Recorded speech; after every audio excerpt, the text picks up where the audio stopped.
Mr. Young, Professor Zhang, Professor Darling-Hammond, Dr. Willis, Professor Goodwin, principals, honorable guests, ladies and gentlemen, good afternoon. Welcome to the inauguration ceremony for the establishment of the Academy for Leadership in Higher Education, ALiTE, and lecture series organized by the Faculty of Education at the University of Hong Kong. I am Anthony Wu, today's MC, and a PhD student of the faculty. I am currently conducting research into innovation in EdTech, education technology, under the supervision of Dr. Timothy Hu and Professor Hossain. Today's celebration would not be complete without a ribbon-cutting ceremony. To commemorate the establishment of ALiTE, we are humbled and honored by the presence of several esteemed guests here at campus, and I would like to invite them to proceed to the stage.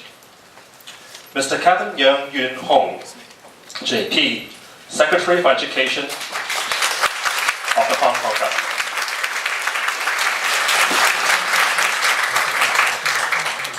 Professor Xiang Zhang, President and Vice Chancellor of the University of Hong Kong.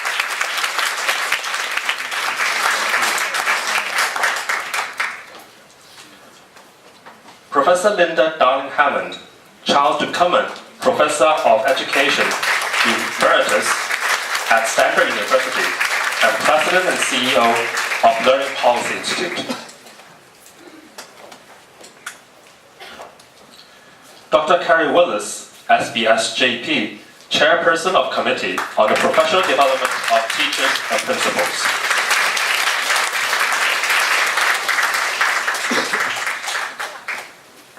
Last but not least, Professor Aileen Goodwin, Dean of the Faculty of Education.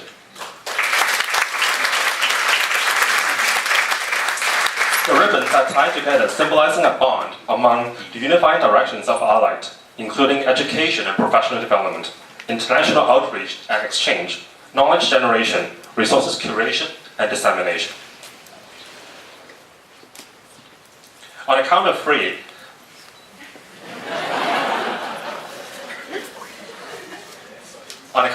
let's cut the ribbon to signify the commencement of ALiTE. Ready?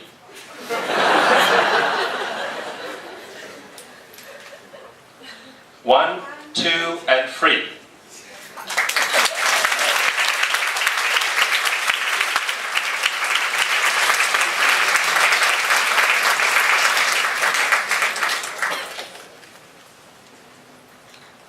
Thank you, everyone. We would like to ask Mr. Yeung to please remain on stage while other honorable guests please return to your seats. We will now invite Mr. Yeung to give his opening remarks. Mr. Yeung, please.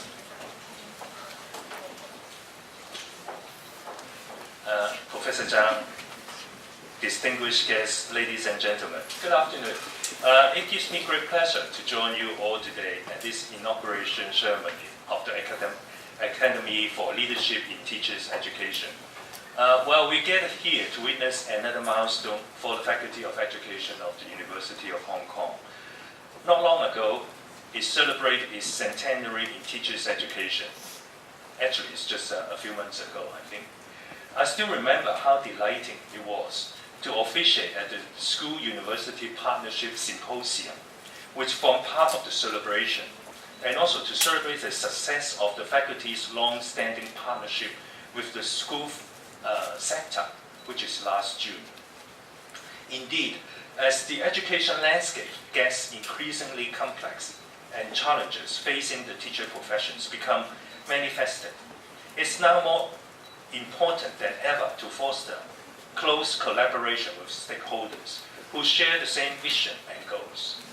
I'm glad that the University of Hong Kong has always been our supportive partner in promoting educational excellency. Not only has it dedicated continuous efforts to nurture generations of education professions, but keen investment have been made to spearhead educational innovation, as illustrated by the establishment of this academy. Capitalizing on its strength, the Faculty of Education will deepen and extend its work in teachers' education and professional development with this new platform. This is very much in line with what we have been doing. The current term government attaches great importance to building a robust teaching force for Hong Kong.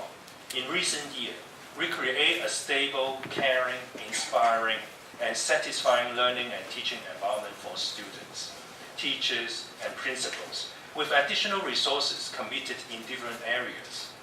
As announced in the last two policy addresses by the Chief Executive, both recurrent and non-recurrent funding has been substantially increased and strategically deployed to fulfill the Chief Executive's pledge to treat our teacher nicely. This includes 1.5 billion Hong Kong dollar for the full implementation of the all-graduate teaching force policy in public sector primary and secondary schools, and not less than 500 million for rationalizing the salaries of principals and vice principals, and improving the manpower at middle management level in primary schools. Additional resources are also provided for various initiatives to create space and pilot new modes of professional development for teachers. Education is founded on dedication and commitment. Our commitment is not only measured in monetary terms, but also demonstrated in our care and respect for the teaching profession. In order to address some of the long-standing issues in the education sector and better understand the diverse needs of our teachers, we have been actively listening to and joining hands with education experts. The task force on professional development of teachers, led by Dr. Willis, who is also here today, for example, has been deliberating on a number of issues and ways to accord due recognitions to teachers and evaluate their professional status. That includes the establishment of a professional ladder to further promote a culture of continuing professional development. All these measures are expected to help enhance the professionalism of teachers and principals and build a learning community that seeks continuous improvement and pursue professional excellence. As I said just now, with the synergy of collaborations, the advancement of the whole profession nowadays will have a much faster pace. I'm therefore excited to inaugurate this Academy for Leadership in Teachers' Education, which will provide new space for promoting professional development, exchange and collaboration, knowledge generation, as well as resource selection and dissemination among educators. It will definitely bring new impetus to the education sector and help to spur the transformation and paradigm shift that we have been driving in recent reforms.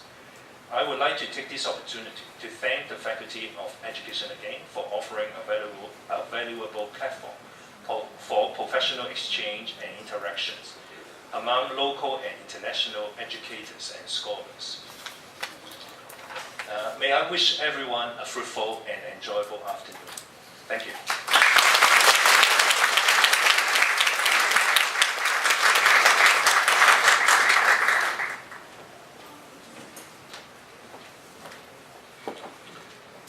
Thank you, Mr. Yang, for the insights and encouragement.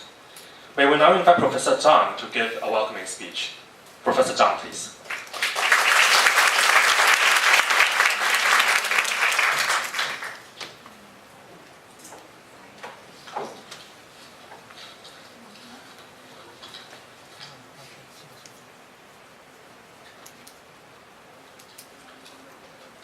Mr. Yuan, Professor Darling-Hammond, Dr. Willis, Professor Goodwin, distinguished guests, colleagues, ladies and gentlemen. Welcome to the University of Hong Kong and to this inauguration ceremony for ALiTE, the Academy for Leadership in Teacher Education. This ceremony and the ALiTE International Colloquium series are organized by our Faculty of Education, and I'm very pleased to see University hosting them. I'm also delighted by the global recognition of our Faculty of Education, scoring very high in two recent most important league tables in the world. This year, we are ranked number 6 in the QS World University ranking by subject and the 4th in the Time High Education World University Ranking for Education. Our Faculty of Education indeed is a top education faculty and has maintained this high value, high status over several years. My thanks to the Dean and our colleagues in the faculty for all the hard work you have done. Teacher education is an area of intense interest in local society and Asian Pacific region and globally. ALiTE will be an excellent platform for multi-faceted work around teacher education at Hong Kong U. It will inspire and foster innovative research, practice, and learning locally, regionally, and globally. It will also further elevate the visibility of the faculty by strategically capitalize upon our strength as well as deepening and extending our work in this critical field. We are honored today to have a distinguished speaker with us today, Professor Linda Darling-Hammond.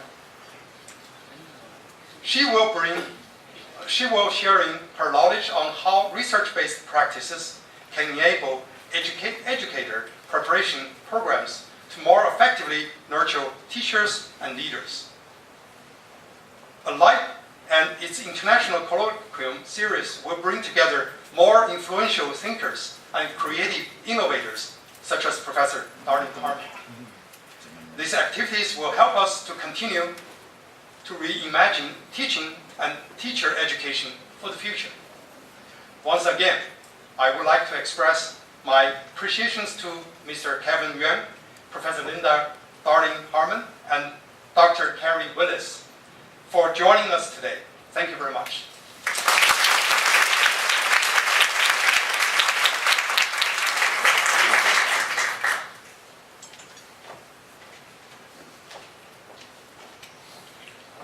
Thank you, Professor Zhang, for the enlightening and inspirational speech.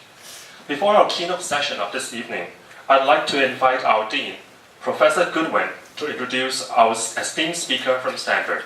Professor Goodwin, please.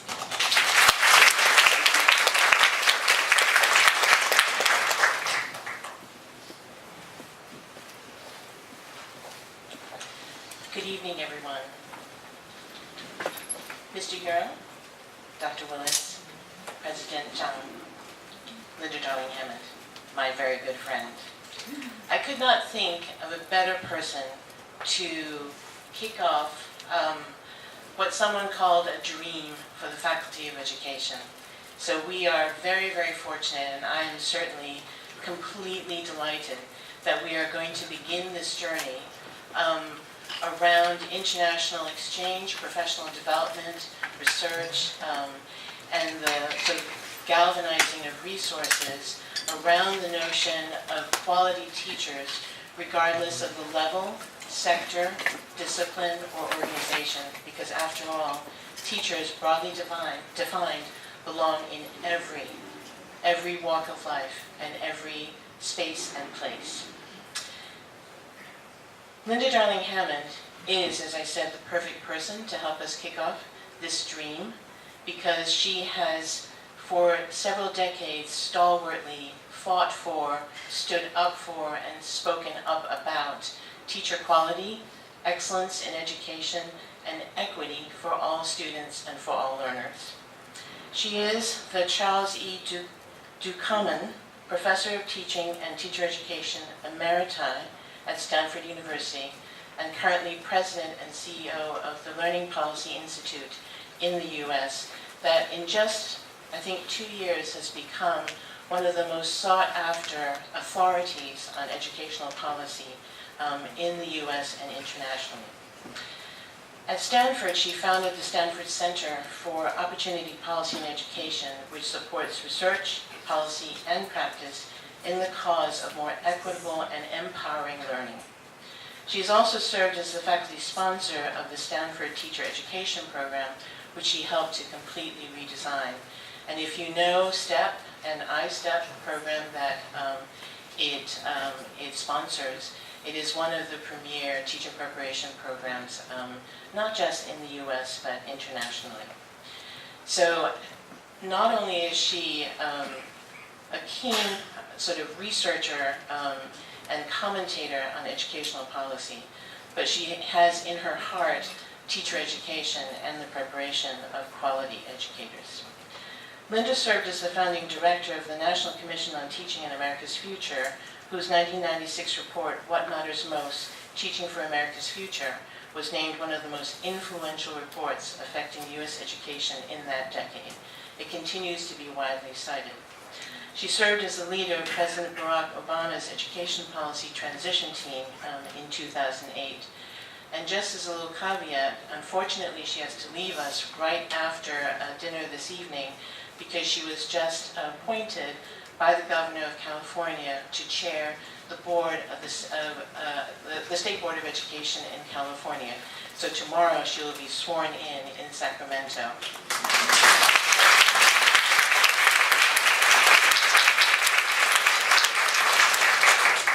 California is a place to watch in education, and just to place, the sort of weight of this position in perspective, it is the 5th largest economy in the world, if it were to be a sovereign nation, ahead of the United Kingdom.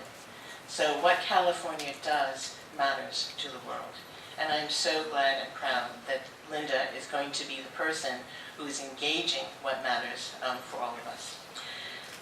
Linda Darling-Hammond is also past president of the American Educational Research Association, a member of the National Academy of Education, and the American Association of Arts and Sciences.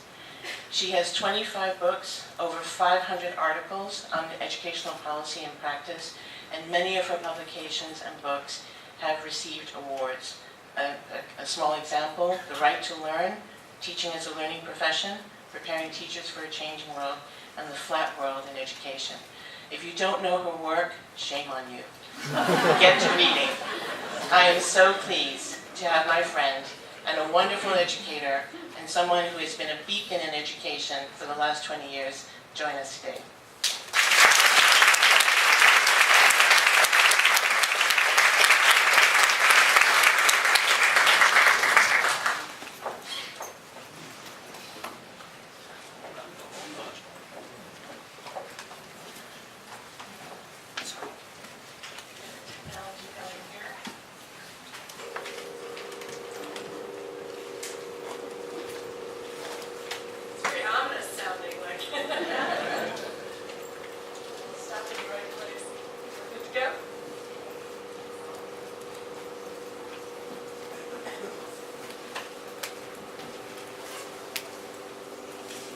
Very suspenseful.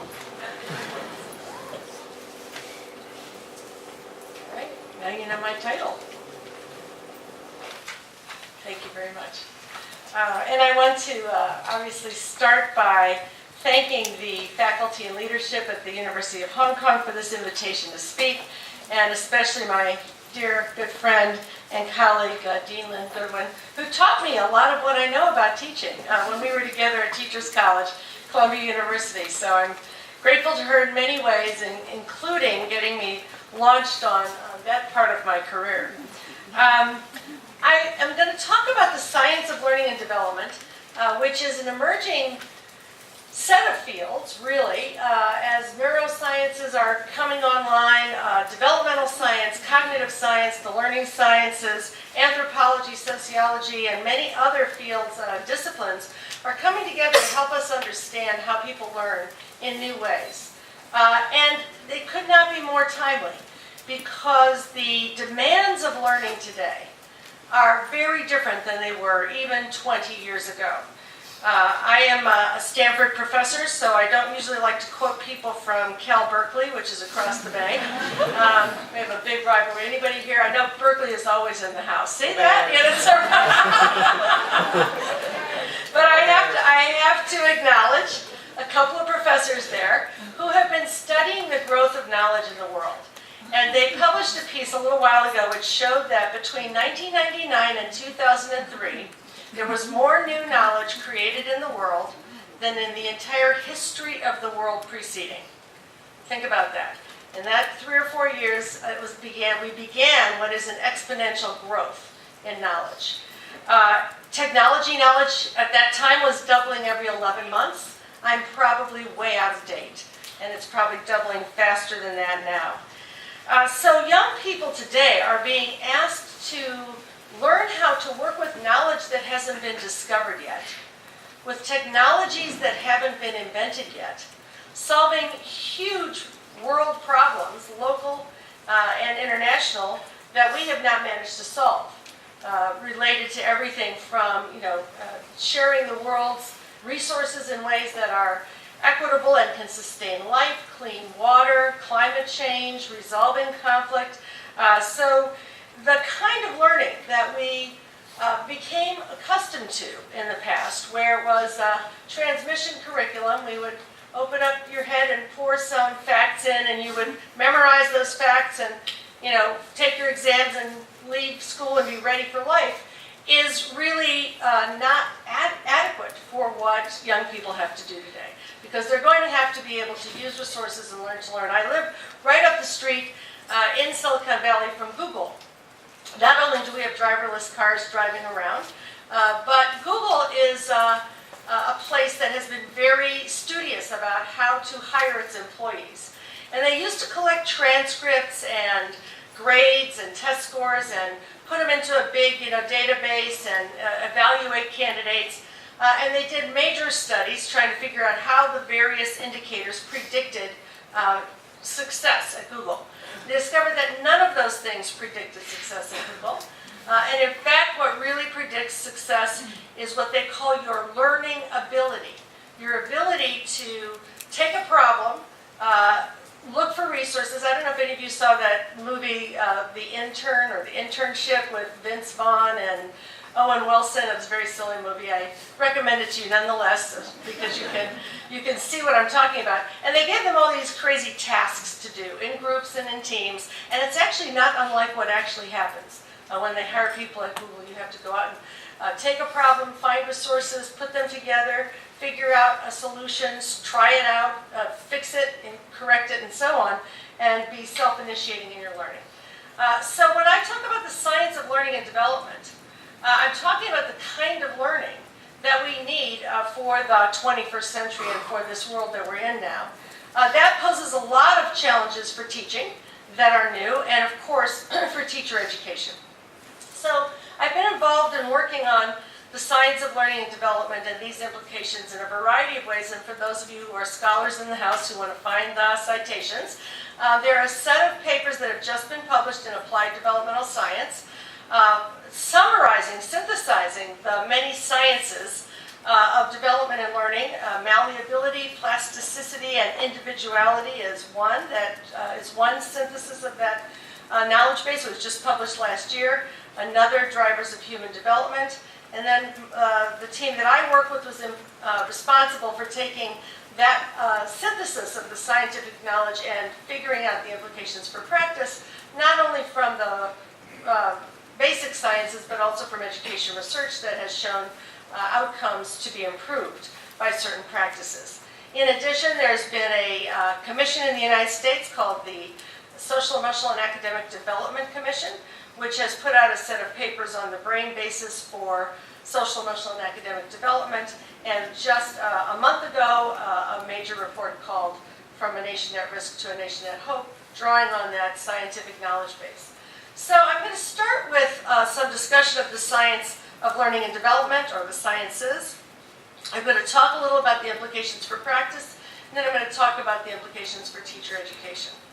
And the first thing that is really critical to understand is that we've moved from a conception of genetics as determining people's intelligence and the way that they behave to what is being called epigenetics, which is that all of the influences on us in our lives, and those include everything from diet to toxic chemicals to financial status to exercise to social interactions and psychological states, actually cause genes to express themselves or not. So genes provide the possibility of certain things coming to fruition, but the environment determines which genetic material actually gets expressed. A tiny amount of the genetic material actually gets expressed. That means that we are malleable and our brains are plastic. That is, they're continually growing and changing in response to experiences. What happens at the neurological level that determines physical and cognitive and social and emotional and linguistic development includes many, many forces that, for example, culture, relationships, empathy, symbolic play, communication, all those things actually affect us at the neurological level. They actually create neural pathways and connections. So that when a mother, for example, hugs her child, it releases oxytocin and other hormones, both in the child and in the mother.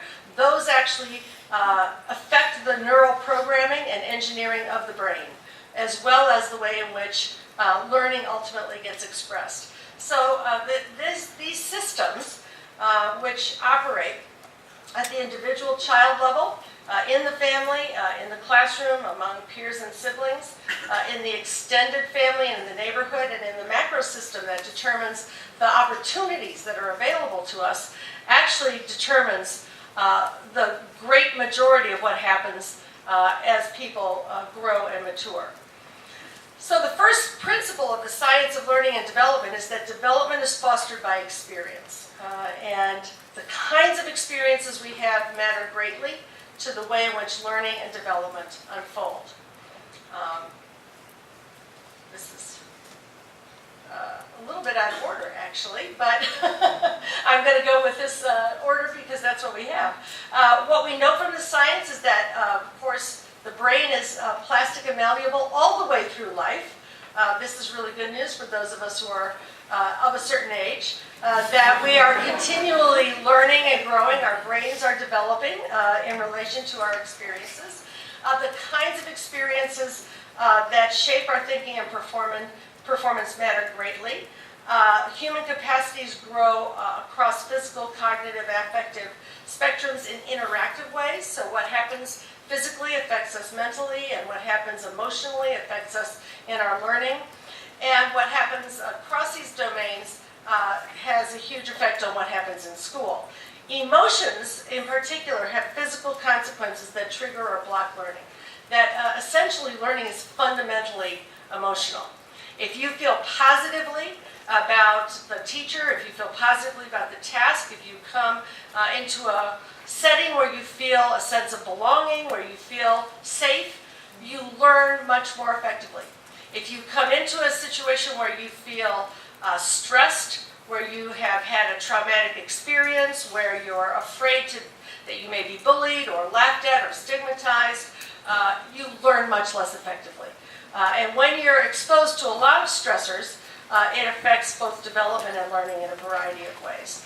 So we used to think about these things as very separate. It turns out, and you can see it now with all the neuroscience gadgets that my colleagues are using, that these things are completely intertwined. You cannot separate them.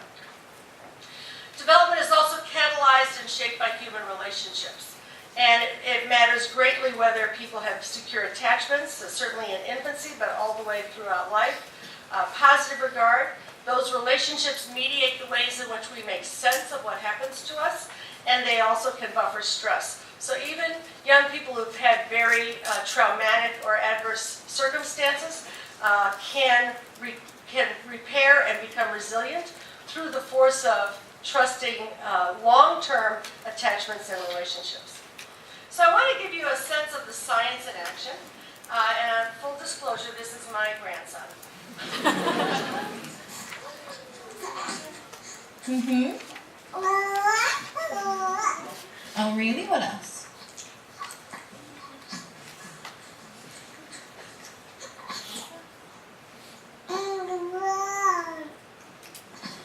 Oh, so then what did you do?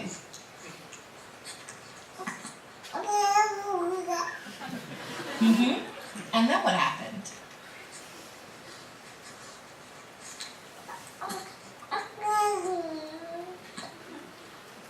I should say it's also my husband's grandson, not just mine. Give him a little credit. So, oops, we gotta go this way. We can't hear you again. I'm Oh, trying really? not to play the video now. Okay. So what does that show us? First of all, this is a 3-month-old baby. Experiences and relationships activate neural pathways. You can almost see neural pathways being formed and connected as he's having this exchange with his mother.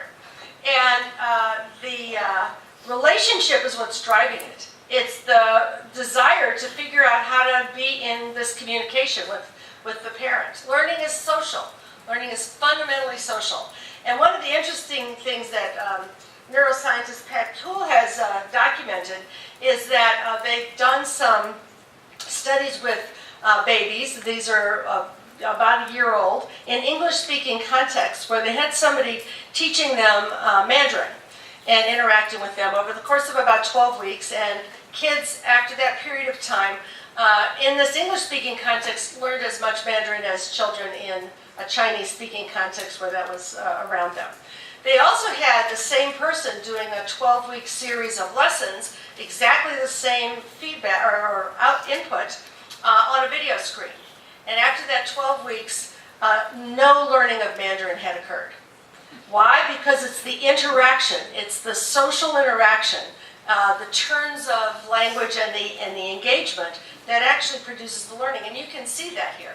It is that interaction that is producing the learning of how to have a conversation. Emotion and learning are linked. This is a baby that really wants to, communicate with the mother that he loves. It's an authentic task that motivates a great deal of effort. The amount of effort that went into that was stunning to me. Feedback shapes learning. So the feedback that, so then what happened and so on. You can see that the pathways that are saying this is a conversation and I'm going to learn how to respond are all getting triggered by that feedback.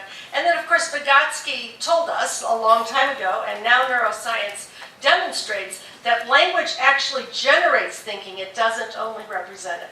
So as we talk with one another, we are developing new thoughts, we're also developing new neural pathways and connections. Recent study from Harvard just a few months ago found that it is not the amount of language that you hear that produces your linguistic capacity, it's every turn of conversation that you engage in. That's what produces linguistic wiring and capacity. And you can see that happening in this example. So developmental experiences that really produce this kind of learning provide opportunities to act and reflect. They cannot be acquired simply by listening and sitting back and waiting for knowledge to land. They require that people contribute, practice, choose, tinker, encounter, integrate, envision, connect, evaluate, describe, active learning, and then the ability to reflect on it. As Dewey said in Experience in Education, it's not just that experience is educative, it's reflecting on experience that actually produces the kind of learning that we undertake. The other thing that we know is that multiple languages and symbol systems matter. Cognitive flexibility is enhanced by a variety of symbol systems, including music, including art, including multiple languages. I'm sure virtually everyone here is multilingual, and that's good for you. They did autopsies on people who had Alzheimer's disease. Those who were multilingual showed the symptoms of Alzheimer's 5 years later than those who were monolingual, because they had so much more brain material to rely on. So all of these things are really important in education, not as frills, not as things along the edges, but as the very meat and potatoes, if you will, of growing the brain. The final thing is that when we think about development and how it impacts schools, there are general trends in development, and many of us learned them from Piaget, the various developmental stages, etc. But each child actually develops in a very individual way that is influenced by the way in which their own unique biology, their family, their community, their classroom contexts come together. And so schools have to be attuned both to the general patterns of development, but also to the individual ways in which development manifests itself. As I've suggested, the development of these neural networks is enhanced by social interaction, Rich environments matter. You know, the studies of rats many decades ago where they put some rats in plain cages and some rats in cages with toys, and the rats that had the toys, you know, became smarter. They had more brain material. They were better at running mazes. So we need to, we learn in rich environments where we can tinker and engage. Human beings are motivated by inquiry. Everything that we have in our world, everything in this room, everything that the airplane that brought me here, the fried chicken that we got to eat at lunch, was all discovery. Somebody dropped that chicken in the fire one day and said, whoa, this tastes even better, than we had before. So inquiry is fundamental to the way human beings operate, and rich environments in which one can undertake inquiry are very fundamental to this kind of learning. Green space actually matters for the development of neural networks. Physical activity. In Finland, kids go outside every hour on the hour for 15 minutes. They put on their little snowshoes and snowsuits, and all of that physical activity is actually part of keeping the brain working properly. Mindfulness is increasingly used in schools in the United States. I don't know if it's also used here as a way to center and clear the brain and promotes development. Emotional and cultural well-being. What do I mean by cultural well-being? It's knowing that the way in which you are in the world, your culture, your way of being, and your practices are accepted and integral to the world around you rather than marginalized or looked down upon. At the same time, neural networks are impaired by stress, anxiety, loneliness, sleep disruption, dietary deficiencies, toxins of various kinds, and toxic stress is very common in kids who are experiencing abuse or neglect, poverty, food insecurity, and so on. This is a huge issue in the United States. And identity threats. Social identity threats are the result of some features that we have, traits that we have, being stigmatized in society. That can be everything from gender to race or ethnicity to language background to age.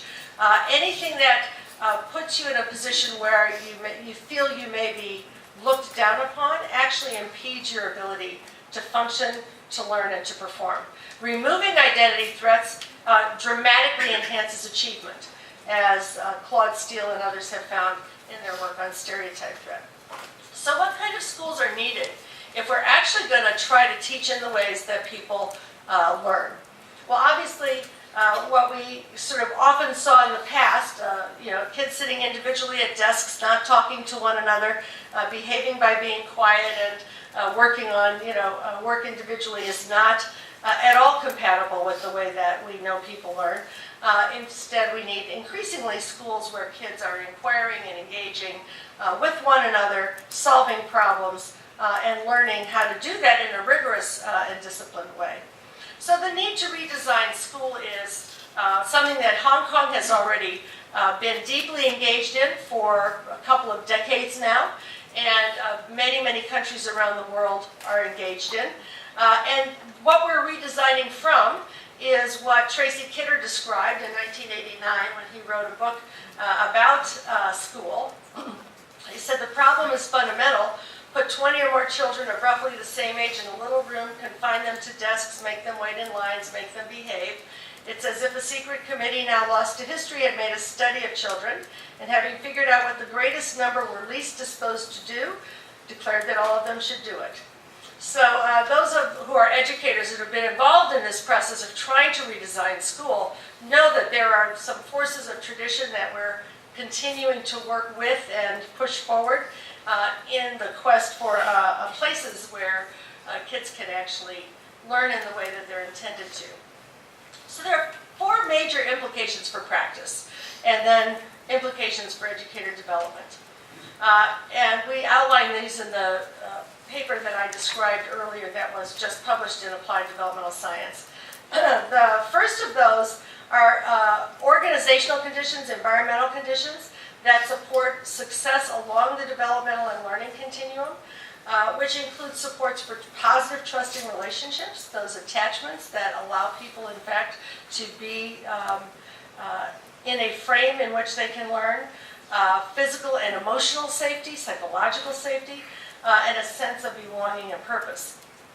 And the way in which schools were at one time designed, very large impersonal schools back in the earlier decades, don't necessarily support this ideally for all kids. So we've found in a variety of studies over many years that structures for personalization can be created that enable adults to know students well, so that they can teach them more effectively.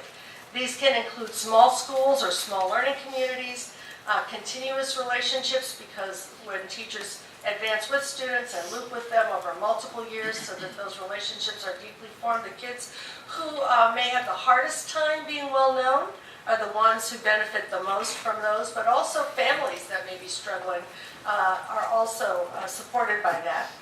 Longer grade spans for schools. In fact, there's a whole set of recent studies that find that kids do better in a K-8 setting and a high school setting, like a 9 through 12, or 2 schools rather than 3. The old middle school, junior high school actually disrupts learning in a way that reduces achievement both at entry and at exit.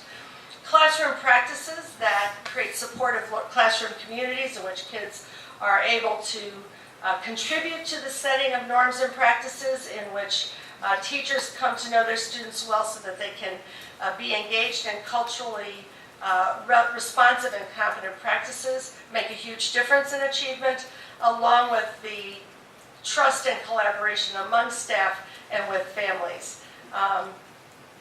Among the practices that we've seen in some schools that have really been transformative in terms of achievement outcomes are both teachers working with kids at the beginning of the year to find out what their learning goals are and how they feel they learn and what they want the teacher to know about them, and responding to that, taking that time at the beginning of the year to personalize. And controlled studies show large gains in achievement from that, as well as positive phone calls home to every family, so that the relationship that's built with families starts on that positive note and then develops from there. The second area is, what do we do about instruction? Curricular designs and instructional strategies that promote competence, capacity, efficacy, and motivation. There's a lot of work going on, as you're well aware, about how to help students develop a sense of efficacy and agency. And that actually matters as much to ultimate achievement and to life skills as what the technical teaching strategies are that they experience. How we feel about ourselves, how we see ourselves in relation to content and relation to school tasks, whether we think we're good at reading, whether we think we're capable in math, whether we believe that we can learn by putting forth more effort in taking on a growth mindset, or whether we feel that intelligence is fixed and we've got a certain amount of it and we're not going to get any smarter, has everything to do with how people ultimately behave and how they achieve. So, well-scaffolded instruction that helps kids move along the learning continuum from where they begin with ongoing formative assessment is part of the process that supports higher achievement. Providing the right amount of challenge and the support on relevant and engaging tasks, sort of in that zone of proximal development. Integrating inquiry and explicit instruction in just the right proportions and in the right ways. A very important set of skills. Reducing cognitive load. One of the things that the learning scientists are finding is that if you want people to take on higher order thinking and problem solving, you've got to reduce the demands on their brain for memorization. And so you'll see in classrooms that are reducing unnecessary cognitive load, that there'll often be posters and various things around the room to remind students about the things that they know. This is how we do our reading conference or our writing conference. Here are the formulas that we're working on and the examples for them in mathematics, whatever it may be, so that the more critical, higher level problem solving is available to the children and to the brain And that's a very big change from the olden days when we thought that stuffing the brain with things to memorize was the main purpose of school. As one of my colleagues, Sam Weinberg, put in his recent book on learning history, he said, why learn history if you can Google it on your phone, right? So now there is a need for facts, there is a need for disciplinary structure and knowledge, but how you understand the ways in which knowledge can be used is taking on increasing importance. And then finally, really important is for teachers to know how to support metacognition, to support kids in learning to learn, to support them in reflecting on their own learning. How do I learn? How did I learn that?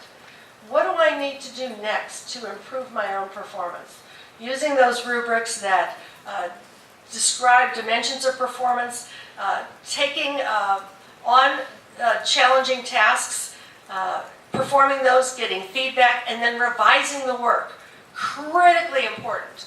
The school-based assessments that Hong Kong has been at the forefront of developing have the intention of creating that formative assessment process, the capacity to undertake very challenging tasks, to get the feedback that then allows you to improve, and to develop that kind of revision and reflection and growth mindset. I understand that they're used in that way in some schools and more like traditional exams in others. And it's important to understand the cognitive purpose of these kinds of assessments, which is really to help people become self-initiating learners who can deal with complexity and can be self-referential about improvement. Not waiting for somebody else to say you did it well or you did it poorly, but being able to say, now I'm figuring out this next step that I'm going to take together.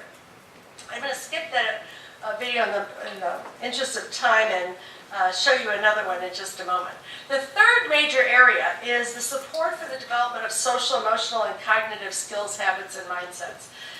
We now know that becoming socially and emotionally competent, being able to self-regulate your emotions, to calm yourself, to recognize your emotions, to direct your attention, to direct your feelings and attitudes even, to be able to maintain a positive mindset in the face of obstacles and setbacks rather than becoming discouraged and despondent, requires interpersonal awareness, requires a whole set of skills for managing oneself, but also for interacting with others, and then a sense of agency. And all of these things can be taught. These are not things that just happen or they don't. They are things that can be developed over time. There's a very substantial set of strategies for social and emotional learning that have been developed across the world and certainly in the United States. There was a recent meta-analysis of these programs that found that they increased students' sense of purpose and belonging and optimism, improved their behavior, and increased achievement by about 11 percentage points over the norm in the places where they're used, because the students had the wherewithal to organize themselves in a positive direction. Mindsets matter a great deal. How people interpret events and make meaning shapes their development.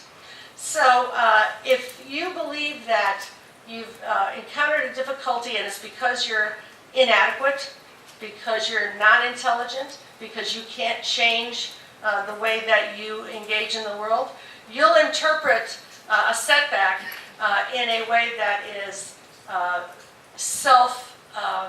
negative towards the self. If you believe that intelligence is not fixed, it's continually developed, if you believe that you can find resources and you've been taught how to find resources, if you understand that all human beings are vulnerable in certain ways and can be resilient in certain ways, and you've gotten strategies for perseverance and resilience, you'll interpret that same event in a very different way and take different actions as a result. So that making meaning, which is deeply cultural, which is also reflected in the way schools behave, the ways that teachers interact with students and with each other, is very, very important to enable students to find themselves. The 4 key mindsets that have been found to support academic success include a feeling of belonging at school, belief in the value of the work, the belief that the effort will lead to competence, that growth mindset, and that sense of self-efficacy. And it is substantially developed by affirming competence. It's very important for people to feel confident that they can achieve, as well as having the skills. And that sometimes means that the teacher has to find a way in which to demonstrate to a student that he or she is competent, to choose the task, to create the setting, to provide the encouragement and the reinforcement and feedback in just the right way to demonstrate that that competence is there so that the confidence can be built to propel further effort. And that also requires practice and feedback, support, revision, and recognition. This is a preschool class in Washington, D.C., in a makerspace where they're developing these very skills from 4 years old. At this point in the year, it's almost second nature to them that you keep working on something. I like to turn this a little because it's going wrong and it's also in the middle. We send the message in everything we do that struggle and making mistakes are ways that you can learn. The makerspace is a physical place and an approach to problem solving that really lends itself to that notion of practice being important. As you work harder on it, you change it and improve it, it gets better. Because of that, they will feel empowered with a growth mindset to continually get better in their learning. It's kind of things apart, but we call it take apart, so we can take it apart. When everything we do is building independence in kids, building their ability to be self-regulated, then you can release to time and interest areas where kids can go to the makerspace and stay there as long as they'd like, because you've built that ability to be self-regulated while doing that autonomous work. I'll hold it like that. No, I can't. This is like a lever. And those are the kinds of skills that we started off with that are going to be so important in the economy that we are experiencing today. Finally, we need conditions for social, emotional, and academic development that are infiltrated, if you will, or integrated throughout all of the activities of the school. It's one thing to explicitly teach social and emotional skills, as many schools are now doing, both in the elementary years and in advisory systems in the high school. But it's also important to infuse them into everything that's happening in other content-based courses, encouraging students as well when they have behavioral challenges to restore their relationship with the community, to make amends and proactively contribute to the community rather than excluding them from the community. And finally, structures that reach beyond the classroom to provide academic and social supports in a multi-tiered systems of support are found to be very important. And making sure that those are available as they're needed, when they're needed, without a lot of delay or labeling or stigmatization in order for kids to get services. One of the things that I really appreciated when I went to visit schools in Finland recently was that all of the teachers are very well prepared for special education. That's a big part of their training. And about 50% of kids get special education services in the elementary years as they need it. If there's a reading problem, if there's a behavioral question, whatever, immediately the services are provided. By high school, almost nobody needs any additional support. So what should educator development emphasize? Well, this is sort of the what of teacher education, if you will. Very fundamental is knowledge of and support for child and adolescent development and learning, a deep understanding of learning as well as development. Now, in many universities, psychology's been over here in one department dealing with learning, and teacher education's been over here in another department dealing with teaching. And one of the things that we're trying to do in many places is bring learning and teaching much more closely together so that teachers deeply understand learning, and as they then develop curriculum and try to meet student needs, they understand that learning and development process because that's the raw material of the recipes that they're creating for kids. The development of practices that support integrated social, emotional, and cognitive development, having a curricular vision that supports progress across the domains, not just going from one lesson to the next, but understanding where kids are heading in their development across all those domains, and then having a plan and a purpose to help them get there. Having cultural knowledge and competence, including the capacity to work with families and communities. Having a very wide repertoire of skills and resources for scaffolding student learning. And that means, of course, collaborating with colleagues who then can add to your knowledge, your funds of knowledge, and then development of practices for teaching metacognition. So then the big question, the $64 million question, is how can teachers learn these skills? And there are two books that are a little bit helpful in this regard. Jeannie Oakes and I just finished with a team at the Learning Policy Institute a book on preparing teachers for deeper learning, and we studied 7 programs that do an extraordinary job of this kind of teaching. And then a team of experts looking internationally, including Lynn Goodwin, who was a member of our team, looked at 5 countries and teacher education and development in empowered educators. So those are resources for the question of how teacher learning happens. The big idea is that everything students need for their learning, teachers need too. So everything we want to see happening for kids, we have to do in teacher education for teachers.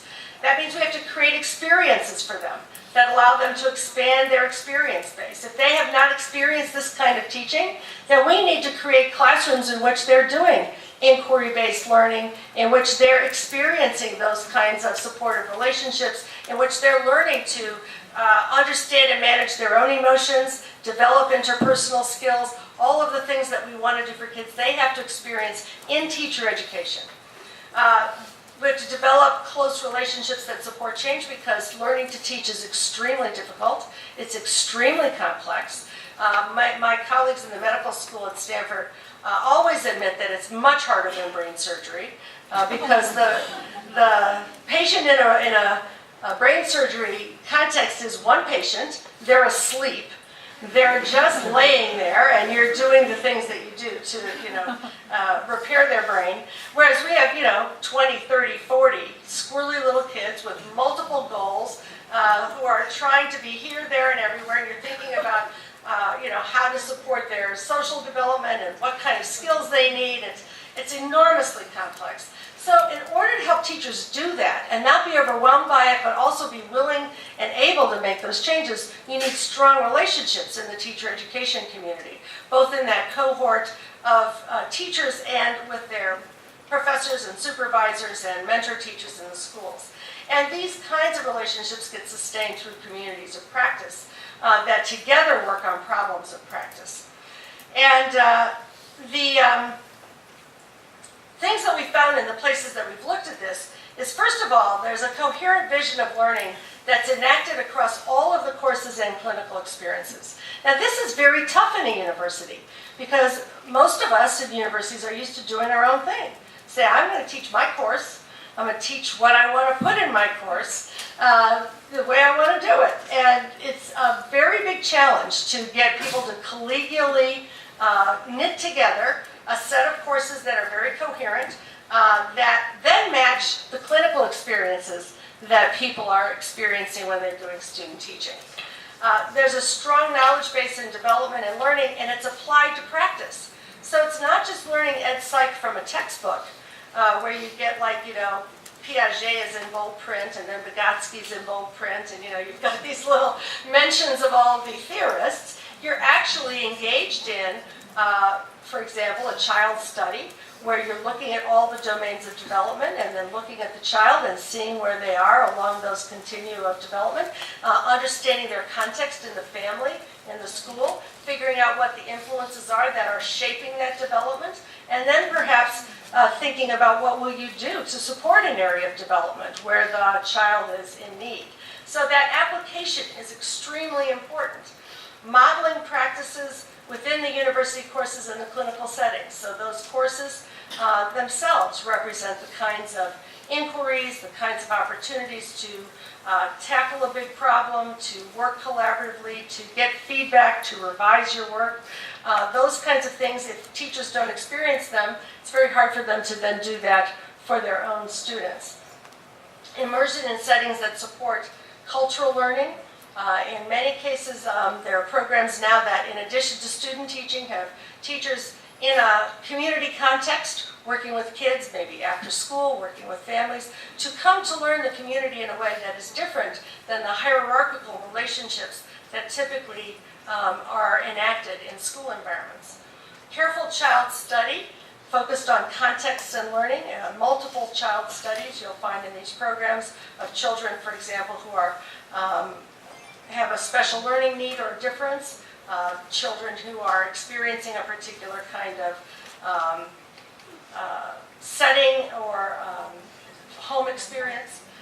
Performance assessments in which candidates demonstrate practices. In California, we were the first state to have a requirement that candidates demonstrate in actual performance that they could teach in order to get a license. So what they have to do, it's like the National Board portfolio that you might have seen, but they do it in pre-service. In their student teaching, they plan a curriculum matched to the state standards. They write about how they're adapting that curriculum for the needs of their particular children in their classroom. They teach a week's worth of lessons, reflect every evening about what worked, what didn't work, and what they're going to change the next day. They're videotaped while teaching, and then they collect evidence of student learning, analyze the student learning evidence, who learned what and who didn't learn what, and make a plan for how they would then do the next set of lessons. When teachers have been able to do all of that, they start teaching as though they are third-year teachers, because they have focused on learning and how they are helping to produce learning in an iterative way in practice. It also causes teacher educators to say, oh, like that Home Alone thing. We had the experience, as many others, that, oh, our candidates don't really know much about assessment. Wow, we better do something about that. Oh, you get some feedback about what they're actually able to put into practice from theory. And now there are 40 states in the United States that are using performance assessments like that. And reshaping teacher education.